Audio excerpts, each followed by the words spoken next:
We fans love to talk about who gets snubbed.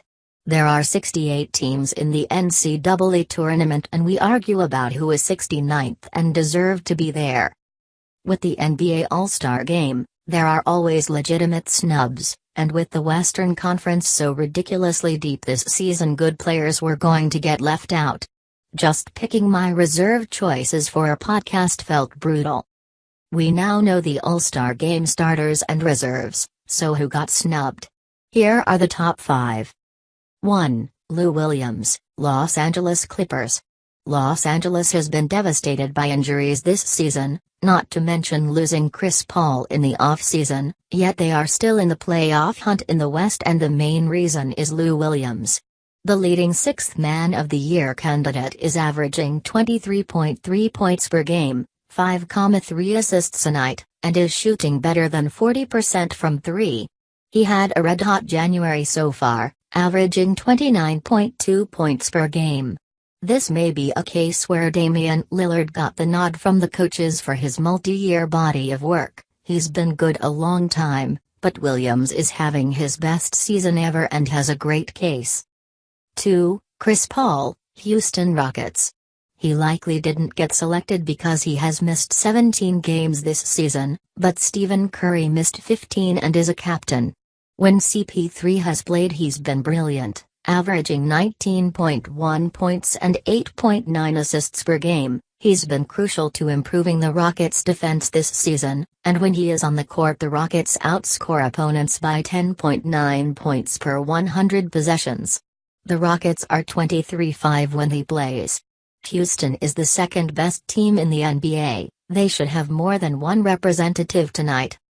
3. Andre Drummond, Detroit Pistons. The coaches went with 4 guards for the East reserves, and that left just 3 frontcourt spots and 4 deserving players. Drummond is the odd man out.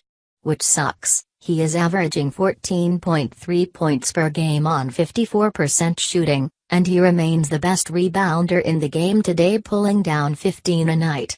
He has improved his defensive play as well, but what everyone notices is he hitting his free throws, 62.9%, and that means Stan Van Gundy can play him at the end of games and not sub him out. Drummond was more than a little frustrated he didn't make the cut. 4. Paul George, Oklahoma City Thunder. George has played well on both ends this season next to Russell Westbrook. He is averaging 20.8 points per game and shooting 42.9% from 3 on one end of the floor, and defensively he is averaging 4.4 deflections per game and has 93 steals, both tops in the league. George is a 4-time All-Star and it feels weird to see him left out, but he came to the ridiculously deep Western Conference and good players were not going to make it. He is the odd man out in the front court. 5. Kemba Walker, Charlotte Hornets. Could have got a lot of directions here. Ben Simmons and Goran Dragic can make their cases on appeal, but people have been sleeping on just how well Walker has been playing this season.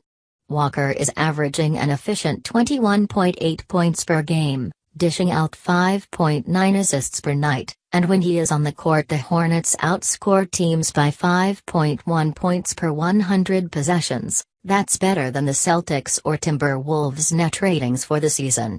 The problem is when he sits they fall apart, and Walker pays the price for his team struggling this season. His name has popped up in trade rumors, and he is the best guy available right now, not that he gets moved in a tight market. Walker was an All-Star last season and had a very strong case to be one again,